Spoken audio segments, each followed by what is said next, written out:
నమస్తే friends, please subscribe my channel Swapnananda vlogs. ఇప్పుడు నేను చూపించే రెసిపీ వెంకటేశ్వరునికి ఇష్టమైన ప్రీతిపాత్రమైన తిరుమల వడ. చాలా టేస్టీగా, చాలా క్రంచీగా, కరకరలాడుతూ ఉంటుంది.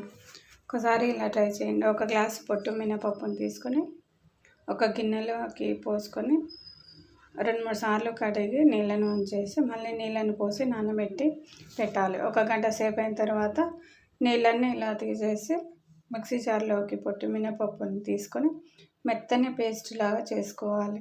నీళ్ళు మాత్రం అస్సలు వేయకండి. ఆ పేస్ట్ మినపప్పు పేస్ట్ చేసిన మిశ్రమాన్ని ఒక గిన్నెలోకి తీసుకొని దానిలోకి మినపప్పు పేస్ట్, 1 కప్పు బియ్యం పిండి,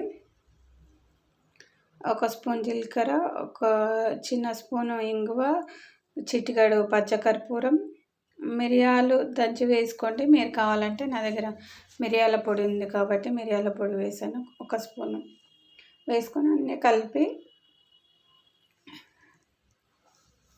చిన్న చిన్న ఉండలాగా చేసుకొని నూనె కానీ నెయ్యి కానీ ఒక కవర్ మీదైనా, నూనె కవర్ తోటైనా, దేని మీదైనా కవర్ మీద వేసి కొద్దిగా నూనె రాసి ఇలా అప్పాలాగా చేస్తే తిరుమల వడ అనేది రెడీ అవుతుంది. చాలా చాలా క్రిస్పీ.